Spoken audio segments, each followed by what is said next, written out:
The technology now is, and digital technologies mainly have an analytical power. Now we go into a predictive power, and we have seen the first examples, and your company very much involved into it. But then the next step could be to go into a prescriptive mode, which means you do not even have to have elections anymore, because you can already predict, and afterwards you can say, why do we need elections? Because we know what the result will be. Patrick Bet-David sent this out on Twitter. Did Klaus Schwab just say predictive elections? The man is shameless about the dark vision of the future. When I take a look at this compared to a video recently I saw on MMBC, where this man went on insane rant that if Donald Trump is re-elected, he will shut down the internet.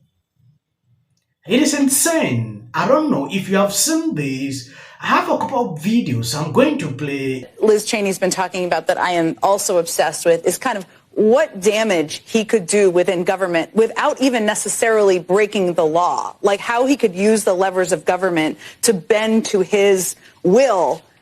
You've worked in government. What scares you the most? Well, the possibilities are almost limitless. And I spent nearly 2 years asking that question to people. And I wrote it in this book, Blowback, but to try to paint that picture, to try to understand what he would actually do by talking to all of my former colleagues at different departments and agencies under Trump and asking them that question. What will happen in a second term? The biggest concerns for me are on the national security side. I think Americans still don't understand the full extent of the president's powers and things Donald Trump could do, bubble wrapped in legalese, that would be damaging to the republic. And one of those that I've noted is there's something in the White House called the Doomsday Book. And for the first time, DHS gave authorization for me to mention this publicly. And the fact that there are concerns that that book, which is supposed to be used to protect the country in instances of armed foreign invasion or rebellion, it's the president's most extraordinary powers, could be picked up by Trump and used for domestic political purposes. He could invoke powers we've never heard a president of the United States invoke, potentially to shut down companies or turn off the internet or deploy the U.S. military on U.S. soil. We don't know because, the things that are in there, the emergency powers of the president, aren't widely known to the American people. So that's a big worry for people like me and others about what he could do. But that weaponization of the government could extend across the interagency to places where we haven't seen it before. The Department of Education, the Department of Veterans Affairs, ways to wield that power and those budgets to help his allies and to hurt his enemies. And to be clear, those aren't just elites. To Donald Trump, his enemies include people who live in blue states. I remember him not wanting to deliver emergency aid to blue states because he didn't like them, because they didn't like him. Wow. I mean, Miles, the Doomsday Book, I think it's safe to say we don't want in Donald Trump's hands. Anthony, one of the This is insane. When I look at a former staffer like this coming out to say these ridiculous things about Trump, it is crazy. I just want Trump to realize the kind of people they actually employed, because I've seen them show their real color in real time, know who to employ, not insane people like this. It actually bothers me, like, how can you even think of this? The president should turn off, or he would turn off the internet, for what reason? Agree with me that Smith and Judge Chutkan are acting based on the election schedule. I do agree with you, Michael, and I think any fair-minded observer has to agree with that as well.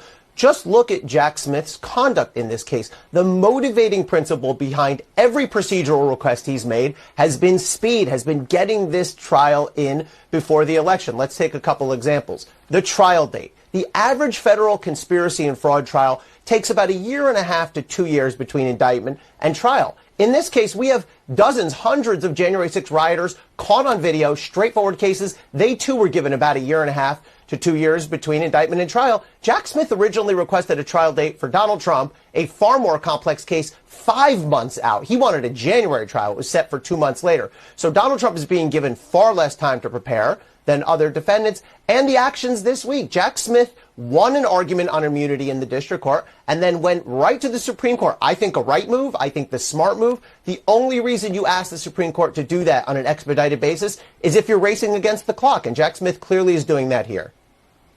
Okay, I referred to the election as the Voldemort of the petition that he filed. Why not say that? Why not simply say there's an election on the horizon and I'm afraid this guy's going to get away?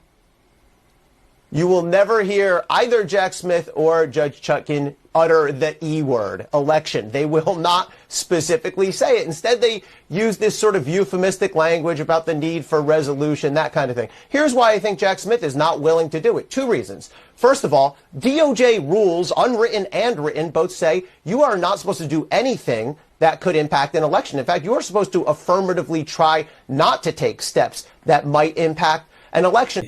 I believe you should be able to understand exactly what is going on now.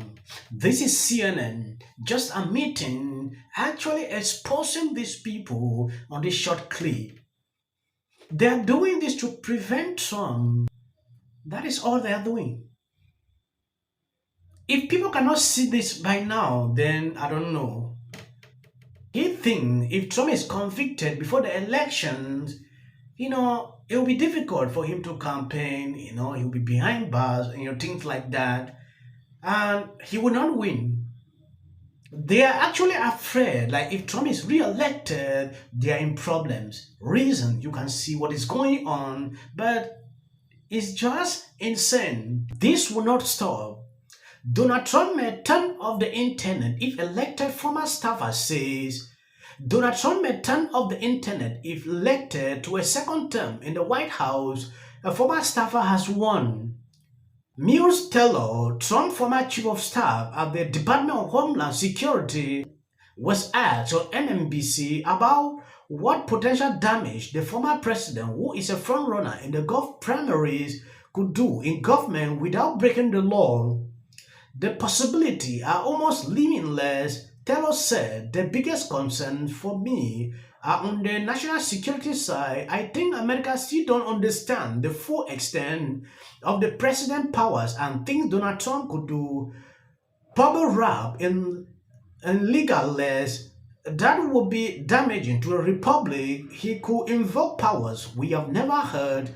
A president of the United States invoke potential to shut down companies or turn off the internet or deploy the U.S. military on U.S. soil. He added, we don't know because the things that are in there, the emergency power of the president, aren't widely known to the American people.